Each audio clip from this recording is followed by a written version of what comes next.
Do liberals instinctively make excuses for Muslim extremists? My next guest says so, and he's a liberal. Quote, unless liberals realize that there are tens of millions of people in the Muslim world who are far scarier than Dick Cheney, he wrote recently in the LA Times, they will be unable to protect civilization from its genuine enemies. The man who wrote that is Sam Harris. He's the author of The End of Faith and A Letter to a Christian Nation. He joins us from New York. Sam, welcome. What exactly, I mean, give us your thesis in one sentence here.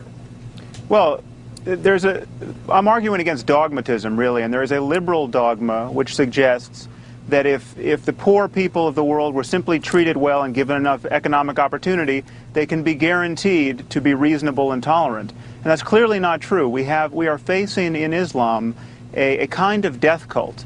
This is not to say that we're at war with all Muslims, but we are absolutely at war with Muslims who think that cartoonists should be beheaded for drawing cartoons, or who think women should be stoned to death for adultery, or who think that converting away from the faith is a capital offense. And so we have to recognize that it is possible to be well educated and to have economic opportunity, and to think you're going to get 72 virgins in paradise, as witnessed by the fact that the 19 guys who flew planes into our buildings all had college degrees, and many of them had PhDs.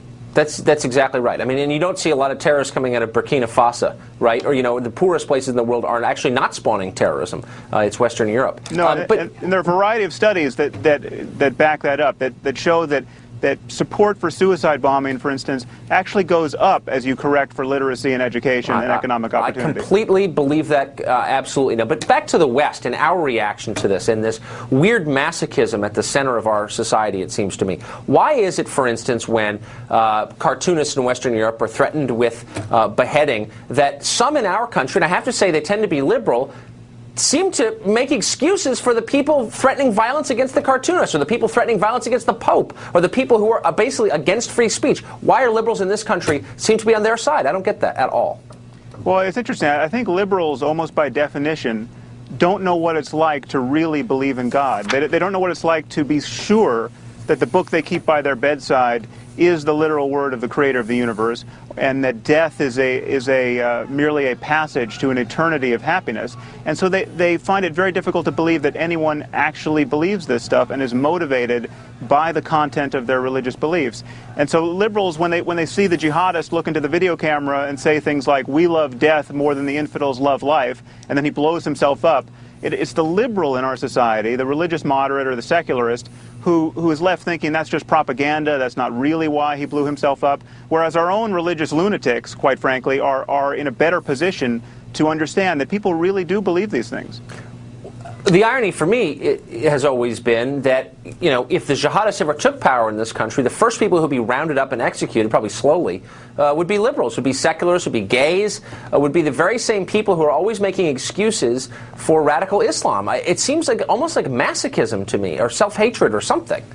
Well, it is. I think there's this idea that Western power is at its roots malevolent. Yes. And you know, it is not serving us at the moment, because what we need, because the irony is that the liberals of the world, the secularists, should be in the best position to see how divisive religious dogmatism is, how our world has been shattered unnecessarily by these competing religious certainties for which there really is no evidence. I know you and I differ on some of these questions, but liberals should be in a position to call a spade and show that people really are dying for God. And they're, in many respects, the least able to do this. Yeah, and we need them, frankly. I mean, there are a lot of very smart, thoughtful, articulate liberals out there who I think we need in the war on terror. Let me read you something you wrote I thought was very provocative. There's every reason to believe that a terrifying number of the world's Muslims now view all political and moral questions in terms of their affiliation with Islam.